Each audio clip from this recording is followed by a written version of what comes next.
wave. We were trying to theory craft all of the like oddball things you could do in 1v1 besides just straight up, you know, try and kill the other person. Rise teleporting the minions definitely is one of them. We'll see how tricky he does get. All right, Expecka is running his AP armor page, Magic Pen, flat health, and then 26 ability power. Since he's playing Rise, he's going very heavy on the offense. 12-18-0. No Resolve Tree. Not looking for any tankiness.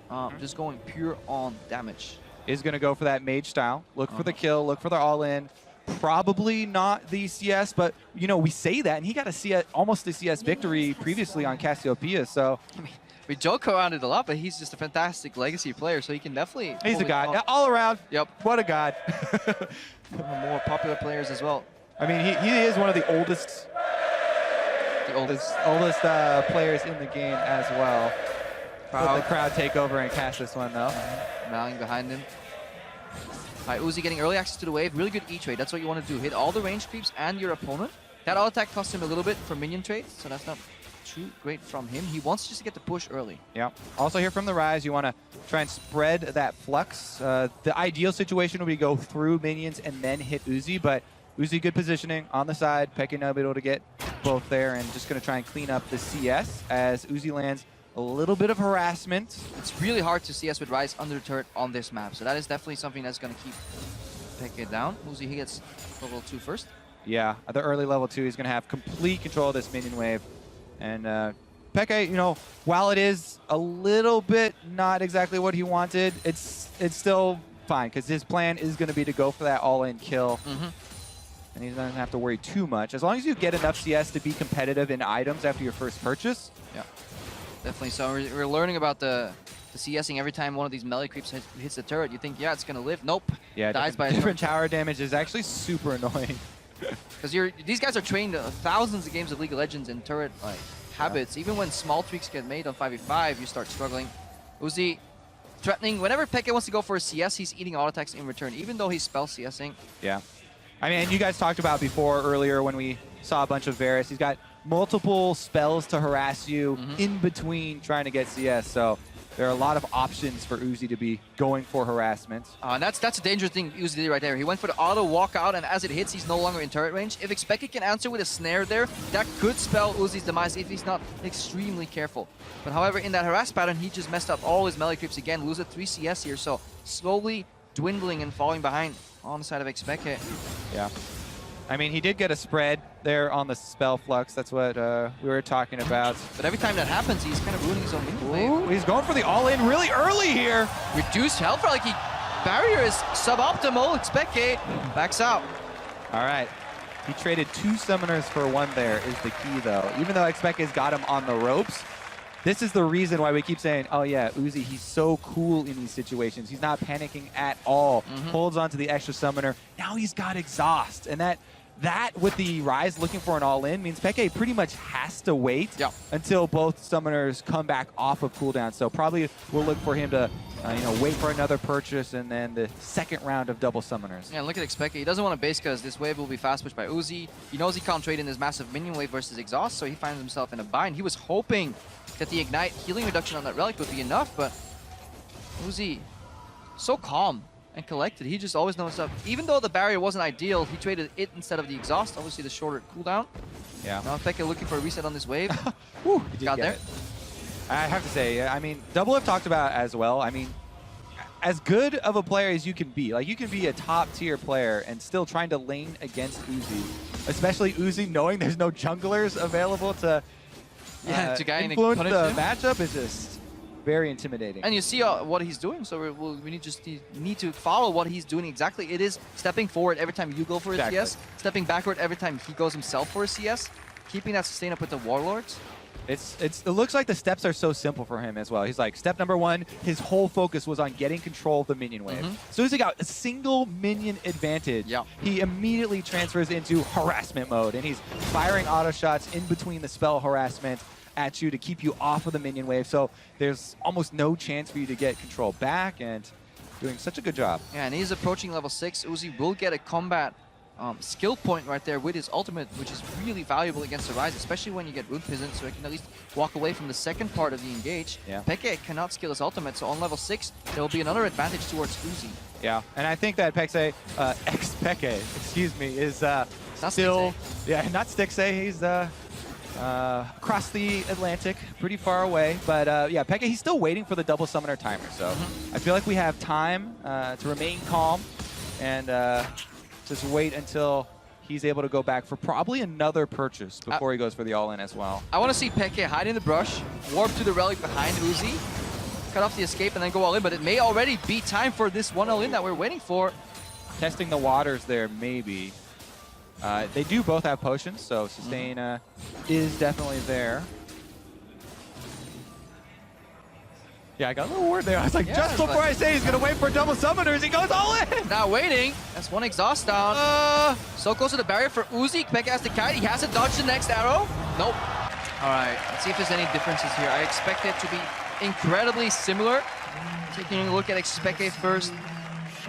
Magic Pen health, MR, and ability power, obviously. So he's playing just like the generic AP tank mid lane page. And on his masteries, 12-18-0, so no resolve.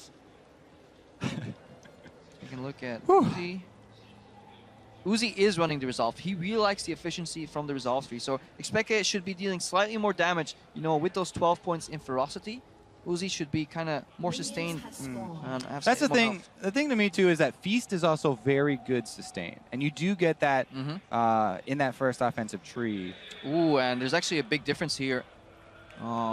We're looking at hybrid penetration runes from Uzi, running some lethality and magic pen, flat health, more AP, and also on his blues he's running 3.0 mana regen, so that means his glyphs are entirely based around mana regen. So Uzi is playing the sustained 100 CS style, whereas Expeke, we're looking for the all-in. And you can see it in the early play style as well.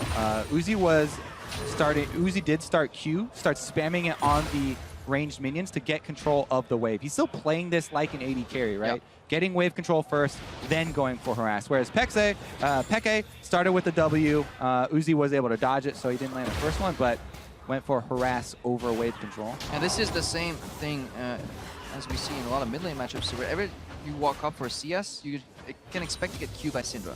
That's why Expeke is dodging a lot of these. He is used to playing versus Syndra, so that's in his advantage. Ooh, good sidestep by Uzi, aggressively stepping forward. Yeah, Good predict got on the auto Q. though. There's a lot of minions on Expeke here. Uzi is obviously doing really beneficial trades in the fact that he's hitting Expeke and the minions at the same time. That sidestep was beautiful though on the W from Expeke Syndra. Peke with a single minion lead at the moment as well though. Sometimes when you're so caught up in pushing, efficiency goes out the window. It's so important to keep that minion wave pressured. Also, health is almost more important than mana right now. Peke also has the mana lead. The problem is for Uzi is that he's traded his glyphs for 3.0 mana regen per 5 seconds, where you could have had 12 magic resistance. That feels like a very poor trade. I mean, it's definitely going to hurt him in the actual trades of damage. And he's going to be the one forced back to base because of it. Double Thorns, double Potions, something very often overlooked in the early levels as well, the value of Potions. Alright, you can solve that creep. Yeah, you're just going to pull it. It's really hard to judge whether the melee minion is going to be finished off by the turret. It's about 60% almost. Yeah. And it needs to have to survive. That's why Uzi pulled it out. Use some mana, but immediately pops the relic. That's level 4. Alright, this one is going to be for all of the marbles as well. Yep. Remember, once we get to level 6, the potential of the unleashed power. Yeah, just keep looking at the spheres as well. Hitting the level 6 spike early is going to be important. Expeke will likely have a mild experience advantage if the waves are neutral. The problem is that Uzi is pushing right now. I really do like that it's going to be very skill intensive this last duel, right? It's going to be all about who hits more of the skill shots. And you generally want to start with the W for the slow, so it makes it much easier to land each consecutive Q. But the stun does land for a good Thunderlord's trade by Peke. and I think he dodged the slow on the way out. Yeah, but on the back end, Uzi reacts pretty fierce as well. These guys are really good at sidestepping each other's E's, but as they set up for a Q, there will always be the counter Q mid-animation from Uzi. Yep. And now it's a race to level 6. Because remember, ulti can come out of exhaust range, leaving only barrier as your defense. Peke also, even with the boots, Uzi getting the better of the health trades here. Yes, because it doesn't matter for Uzi where Expeke is moving. Uzi's just waiting for Expeke to walk up, go for the Q, and then mid-animation, he answers anyways, looking for the more efficient trades. Tanking a bit of the minions here. Group up as well. Uzi likely basing off the dis. Has enough mana to finish off the ranged minions and is going to get a pretty good base here. See what the second purchase is. If he decides to go move speed as well, you know, for dodging one of those crucial W's. Surprised Expeke did not go for a sweep stop there. Knowing he had, yeah, it's too late right now, Expeke. Knowing he had double relic available, if he got that stop, that could have been a really powerful game-breaking move. He obviously did not have the oversight because he was so busy just trying to equalize out that wave. And look at this. Uzi's continued focus on the mana is there in the purchase with the Lost Chapter. This is a hugely efficient mana purchase for him. Going to get a bunch. 4 man's move up. For the level up. Yeah, so he's just going to be spamming on the waves and counting on that. Whereas Peke is going with the combat power level 6 duel. So the only way that works out in Speke's favor if he can get good trade and then zone Uzi off. Uzi keeps basing here. Pull up a minion, base, reset, because by the time he gets back, he'll be in a good spot. Good prep from Expeke. Yeah, preps 1 minion with auto, waits for the turret shot on the remaining one, and then fires everything off. The minion advantage there for Uzi is pretty significant, though, because of that really quick shove. And it's really hard for Expeke to generate any sense of denial. That's why he's going for the fast push. Don't want to freeze here, because Syndra has really long range. Can always get access to the creeps. Looking to generate push here. Maybe aim for a turret victory. Who knows? Doesn't get the range ones there, and Uzi is going to be able to pick up most of these. Increase the CS lead a tiny bit. Yeah, Peke Now it's dodgeball, Kobe. losing that a little bit. If you can catch a sphere, you can dodge a wrench. Well, that makes total sense. In France. In France. Uzi also with the no magic mantle pickup. While it's not quite as much magic resistance, it's very close, and it's going to give him similar combat effectiveness. So with the extra damage from minions, that more than makes up for the difference there. Oh, Just really good by Uzi. denying Just more denying minions. CS. Could have gone for a little Thunderlord's cheeky tap there like Peke just did. Yeah, Pekka shifting focus. He knows he's down on the minions, so he is pretty low on mana as well. If he keeps going for CS, I think Expect is going for a push into base here. It almost has to be, because he knows he's going to lose the minion game. And he may actually just spec into like an elixir or something, just all in, know that he has about 20 left. Immediate reaction by Uzi is the sweep, of course. He does not want to let Expect a base, and he is actually going to stop him if he knows. Rush now. All right, he's going to go back, because you want to be on the maximum item efficiency as well for the last fight. He knows Pekka is going back. Oh, cancels it. He's going to push one more wave. Yeah. Solidify that CS. He knows it's coming. He needs more, I guess, gold to just get the more. He knows it would this be is helpful last to be able to check gold right now. Yeah. Generally, gold helps you buy items. Things brought to you by the Colorcaster team. All right, we're coming down to the wire here, as the CS lead for Uzi is going to force a fight from Peke. Yeah, they keep basing. Just one more item. I mean, you need as much combat effectiveness as you can possibly scrounge together. You know that the window is only a couple more waves. I mean, Expect is he went for the Lost Chapter instead of more damage. So maybe I think it's too late for that buy. If he gets a good trade, he wants to maybe get Uzi off the wave. Oh. Maybe Uzi proves to be too tanky. I mean, it is impressive what Uzi is doing here, right? He's taking the mage versus the... I mean, technically, I guess everyone's going to be like, yeah, but Pekka is an 80 carry most recently. But honestly, the Syndra mirror matchup, I thought that Uzi would continue to just use 80 carries. I like that he's spicing it up a little bit here. But he's just always had control of this minion wave. Uzi just so smart when it comes to knowing when to prioritize minions instead of trades, and that's obviously what's been generating him these moments of sheer pressure that he gets on the back of the implied minion win victory. 9 CS remain. Oh, here they go for it. Exhauster down. Bad barrier. Does get the stun and the ult pretty early. Still a barrier on the side of Uzi. Uzi's complete control. All he needs to do is get to the relic. Kite Expecke wasted his barrier entirely, misreading the animation. Uzi looking to shift towards minions again. Nice dodge. Now Uzi's on the chase. Is he going to finish another CS victory here? Only 4 more left. Pekka's got no options. No more dodgeball, just CS. Uzi in the brush, no sweep. Expecke gets hit. Ooh, that's lights out. That's game over. Even if you land that, there's not enough follow-up damage. Barrier still available. Uzi just flaunting with it. 3 Pekka minions. gonna go down fighting though. He's gonna charge him. Fight like a champ, Pekka. Oh, and Uzi's going for the Uzi and he gets it. I mean, there is some randomness to the second spawn, but it always does start at 215, right? Mm-hmm. Plus, if someone doesn't take it right at 215, then it's really hard to judge. Minions have spawned. All right, both defensive. Yeah. I can feel the pressure. Tension's definitely there. Quick look-see at Maple's runes. Even Poro down there. Maple, ooh, nice adaptation. 15 armor in his kit. 14% attack speed. 8.5 physical damage. Oh, so he's taking even more armor than yeah, last time. normally it's like around 8, I believe. Just doubling up. 9 is just yellows, just flat yellows. So he's going also 18-0-12 heavily into the resolve tree here. It's a style that Uzi used to go for mastery-wise, but Uzi generally goes more offensive in the runes. We're just going to confirm that here. Yeah, Uzi's only running 9 armor on her. That was a weird path there by Maple right through those range ones, but he does Look how little damage he's he's taking from these minions. Like, he can actually fake Uzi into a trade. Like, if you're so used to trading patterns that you win, say 3 minions plus me in a bad spot is going to make it win. The problem is that when Maple runs this much armor, these minions are almost doing no damage to him. And Uzi is speccing more into mana regen. Again, his glyphs are so heavy on mana regen. He's running 6 or 7 of them. If we go back to that Uzi checklist for 1v1s we talked about, though, step number 1 has always been wave control. Yep. He's got it yet again. Hit that level 2, pushing into the turret. Even though it did cost him CS, he has it on Maple's side of the map.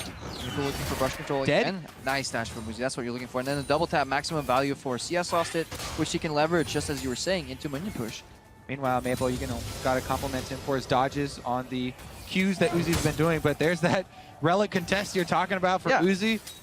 Tanking a cannon creep here, so Uzi's very happy with that. Ignite from Maple comes out. Resets. If Uzi can get away, it's good for the summer trade. Cool down there on the Q, so no arrow gonna come out in the chase. I love the flow, though. He baits Maple to contest the brush, dodges the hail of arrows with his dash, gets the relic, and then baits the summoner right now. If Uzi can punish really quick right here, he's in a good spot. Good trade from the brush. Doesn't dodge at the very end, but still, pretty nice one there. Maple actually pushing this one right into the turret, and Uzi may lose out. So creative from Uzi to wait instead of basing right there. Messes up some CS. Forces Maple to stay, however. But not a good dash. Almost predicts where it's going to come. He knows exactly where the hail of arrows goes mid-animation, so he doesn't even have to look at where it's landing. Still, though, Maple pushes it in, does get that pretty decent CS lead. He's running low on mana now, so mana is definitely going to be more of an issue for the Varus at this stage than the Lucian. Yep, and definitely so. That plays into the Warlord's effect as well. If Uzi is not continuously getting poked, he will just eventually sustain up to 100%, just like Maple will. But then we're looking at higher mana for Uzi, full HP on both, and a summoner's advantage. So that is what he is looking for right now.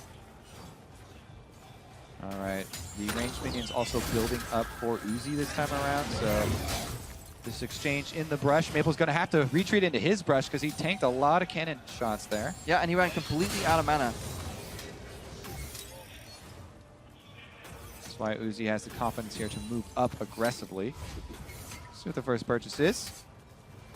Maple want to freeze maybe and try and deny more minions. He already has a pretty sizable minion lead. Uzi's not going to let him do it.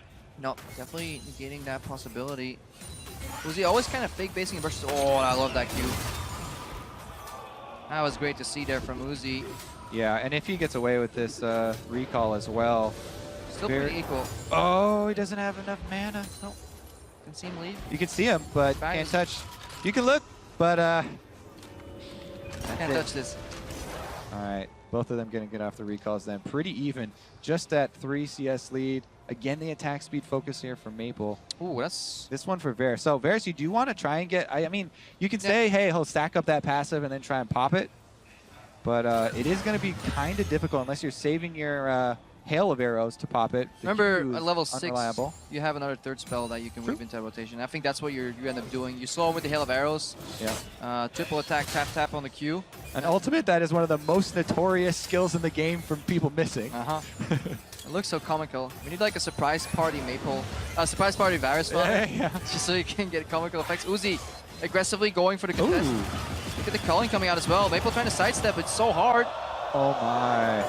Love that play. Uzi knew, even if he loses the access to the relic, he will get level 6 versus level 5 because he played the earlier lanes better. This was... It can't all be coincidence. There has to be planning to this guy. He's good, as well as smart. Good. How good's Uzi? Turns out Uzi's pretty good at League of Legends. Pretty good.